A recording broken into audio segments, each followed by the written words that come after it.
Welcome to Unapologetically Myself. I'm your host, Amanda Carluccio, and today's episode is going to be all about egg freezing. If you ever thought about freezing your eggs, this is the episode for you, so stay tuned. Welcome to Unapologetically Myself. Oh my God, am I being too loud? Whatever, it. Oh yeah, we got this. Are you guys ready? I just want y'all to start living life. Just be yourself.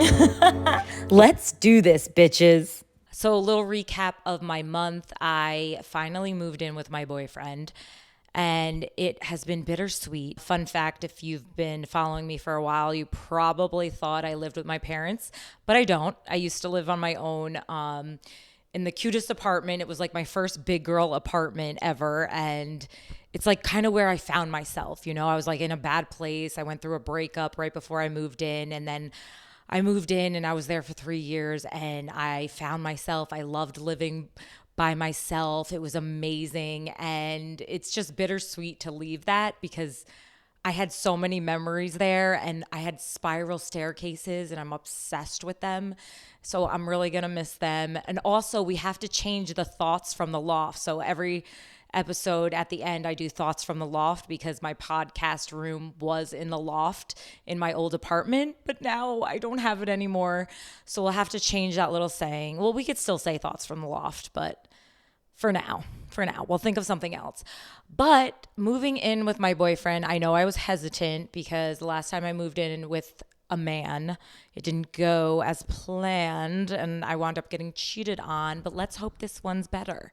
I think my choices in men have upgraded. And no, he's a sweetheart. So it's been a lot of fun, actually. You know, no fights, thank God, right? We just had our first housewarming Super Bowl party. Go Eagles. So now I'm doing my podcast as he's in the other room and he's probably listening to me. So bear with me because I'm a little nervous. I don't want him listening. I don't know about you, but like I get nervous when other people listen to me. Like, don't listen to me talk. Even though I have a podcast, like I hate hearing my voice. I hate it. I sound like a man with like a raspy little like undertone to it, and I don't like it. I just don't like it. Anyway, I really wanted to get more in depth with the egg freezing process because I know some of you have asked to do a full episode on that. So right now I have a couple friends going through the egg freezing process and also a couple friends going through fertility treatments. And they're kind of similar, kind of different, but I actually did some research for you guys. Yes, I did. And I wanted to bring you guys some facts about egg fertility. This study came from Shady Grove Fertility and it was published on May 22nd, 2018. So I thought this was really interesting. Every woman is born with a set number of eggs. At 20 weeks gestation, is that how you say it? Yeah. Each female fetus has about 6 million eggs. Guys, we have 6 million eggs as a fetus, okay? The most eggs she will ever have in her lifetime. At birth, she's already lost approximately half of her eggs. Great. We're already set up for failure. And then by the time she reaches puberty, she has only about 200,000 to 400,000 left. This is not to scare you. I just thought this was very interesting. The next fun fact I had from Shady Grove Fertility was that not every egg can produce a viable pregnancy. Therefore, they generally recommend that women 37 or younger who have excellent ovarian function freeze between 15 to 20 mature eggs. For women over 38 or women at any age with diminished ovarian function, we recommend freezing 25 to 30. So that's a lot. And I'll talk about my journey and how many eggs I got at the end of this episode, but they did recommend me doing it again. And I haven't done it again, but they do recommend me doing it one more time to get that, 15 to 20 mature eggs. Another fact is the eggs are frozen in liquid nitrogen, so eggs can remain frozen indefinitely, which is pretty cool. Another fact, egg quality, otherwise known as your fertility potential, typically remains relatively high into a woman's early to mid 30s, but then generally declines more rapidly in the late 30s and early 40s. One more interesting fact, there's no perfect age for egg freezing. Doctors say, yes, it's better to have your younger eggs because once you freeze the eggs stay at that age. But there's no perfect egg I mean, there's no perfect age for egg freezing, but freezing earlier will yield better results. Meaning, so if you freeze your eggs at 25, you'll always have those 25-year-old fresh young eggs than if you were to freeze your eggs at 40, because your eggs start to decline after 30. So you're going to have older eggs.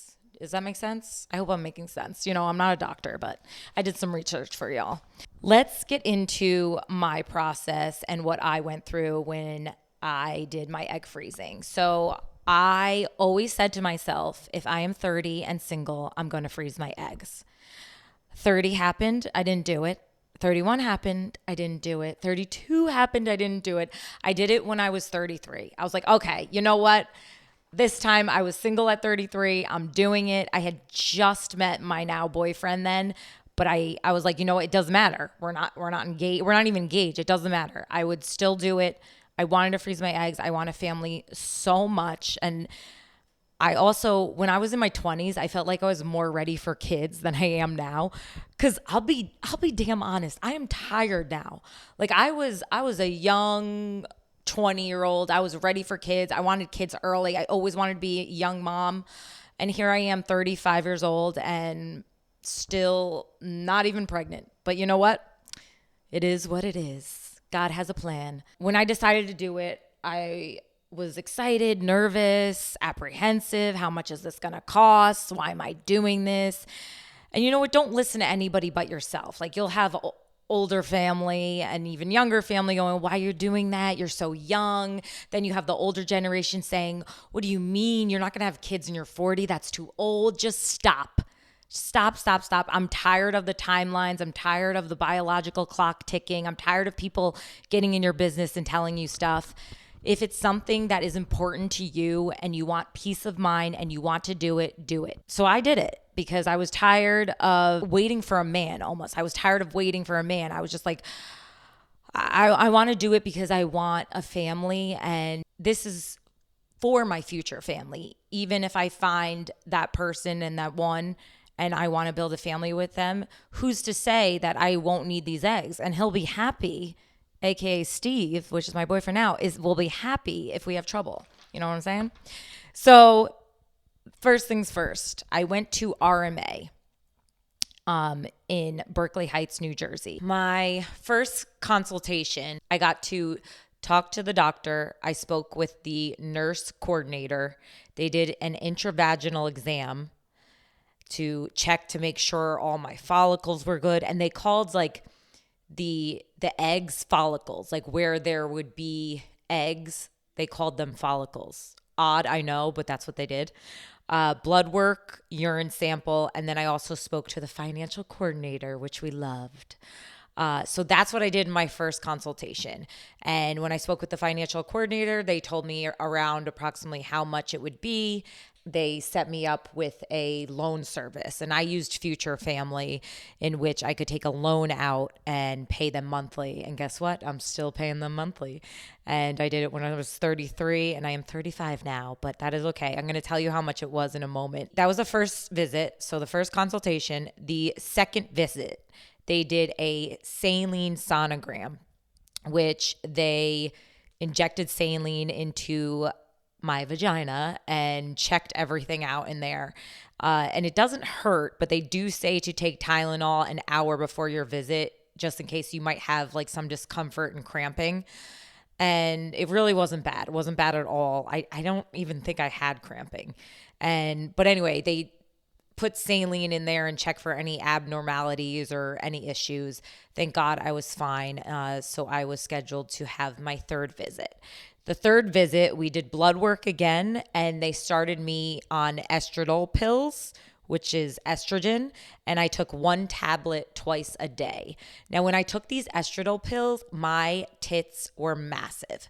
I think it was just because I was having so much estrogen in my body. Like, they were so swollen, they were so sore, and yeah, that's a fact that you should know if you're going to do this. So after the third visit, they told me, okay, when you get your next period, also mind you, you have to go off birth control if you are doing the egg freezing process because you need to be ovulating. So birth control stops you from ovulating, but of course you need to ovulate when they are removing your eggs. So you get off birth control and then you could go ahead and start this process. So after the third visit, they said call the facility on your first flow day. So like your first heavy flow day of your period. So if you get your period, don't call them that day, call them the following day, like the first full flow day. And I did. So I called my nurse coordinator. I had gotten my period, called my nurse coordinator, and then they tell you to come in. They schedule an appointment for you to come in. The fourth visit, after the first full flow day, call the nurse coordinator. You go in on the third day of your menstrual cycle, okay? On that third day of your menstrual cycle, they do blood work and an ultrasound.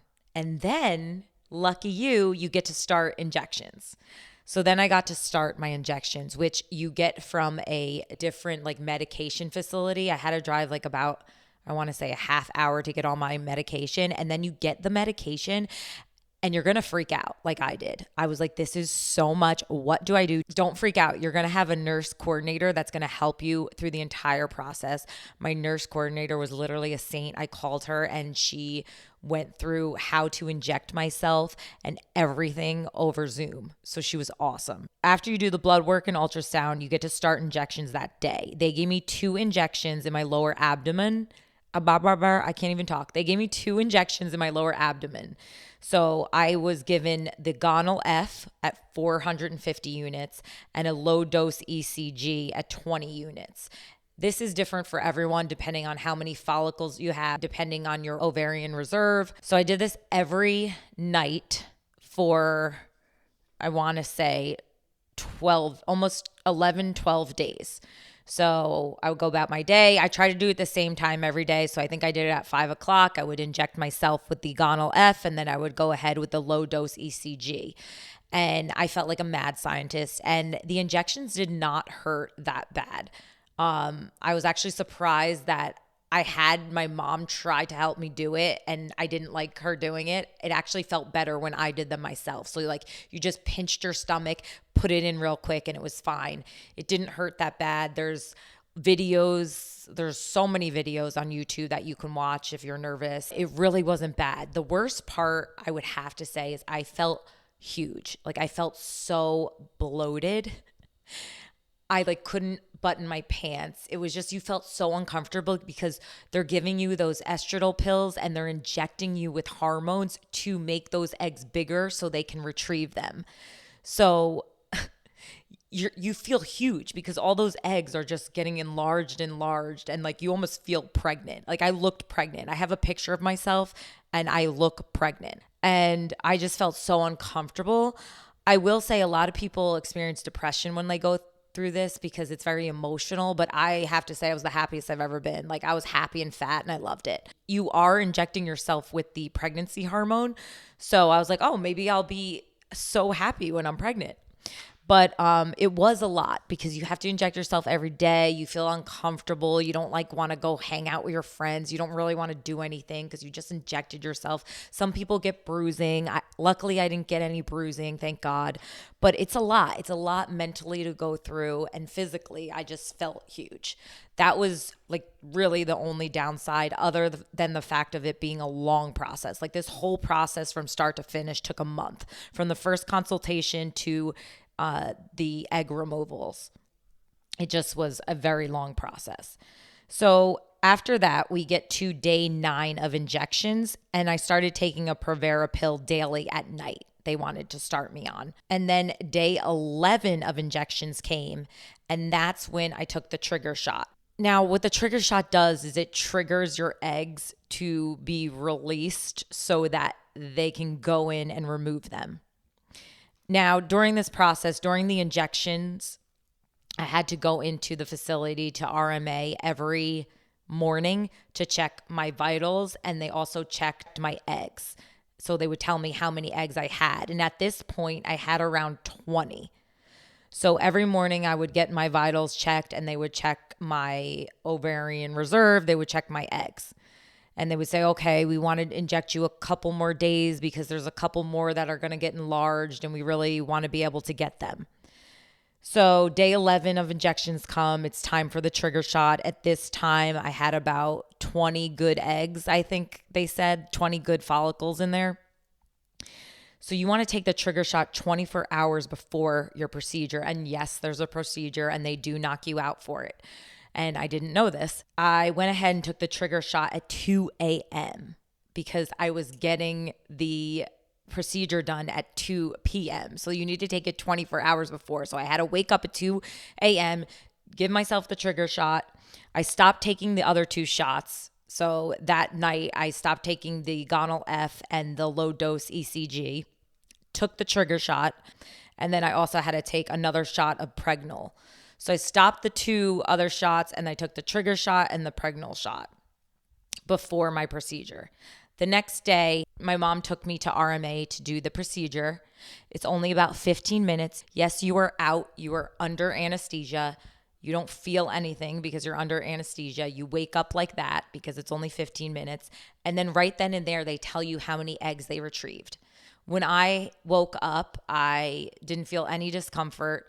They say, take off. You'll probably just need to take off 1 day of work.